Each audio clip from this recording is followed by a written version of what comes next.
A 6 mesi dall'esposto presentato dalle opposizioni, tranne Salmè, il fascicolo aperto dalla Procura di Udine per corruzione elettorale non è più contro ignoti, ma ci sono 2 indagati. Il sindaco Alberto Felice Retoni e l'assessore alla viabilità Ivano Marchiol sono stati iscritti nel registro degli indagati il 10 ottobre, anche se la notizia è trapelata soltanto adesso.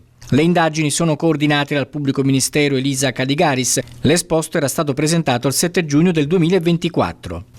Secondo le opposizioni, l'accordo tra Retoni e Marchiol, così come è stato fatto, avrebbe violato la legge elettorale, omettendo di dichiarare ufficialmente l'apparentamento. Tanto è vero che sulla scheda elettorale del ballottaggio il simbolo di Spazio Udine non compariva nella coalizione a sostegno di Retoni, che poi vinse e spodestò Pietro Fontanini, riconsegnando la città al centro-sinistra.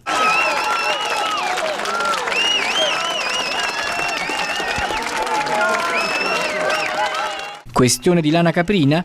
Saranno le indagini a chiarirlo. Nell'esposto si fa rilevare come la mancata dichiarazione dell'apparentamento abbia anche provocato una errata distribuzione dei seggi in consiglio comunale. La norma stabilisce che il candidato sindaco che vince porta con sé il 60% dei seggi, il restante 40% viene distribuito tra le liste di opposizione. Senza la dichiarazione di apparentamento, il 60%, che corrisponde a 24 seggi, è stato assegnato alle sole liste che comparivano sulla scheda elettorale del ballottaggio. I 2 seggi di Spazio Udine sono entrati nel 40% delle opposizioni, ma di fatto ingrossano il numero dei consiglieri della maggioranza, che così può contare su 26 voti. Con l'apparentamento ufficiale, Ivano Marchiol e Chiara Dazzan sarebbero entrati in consiglio in quota maggioranza e l'opposizione avrebbe ottenuto 16 seggi anziché 14.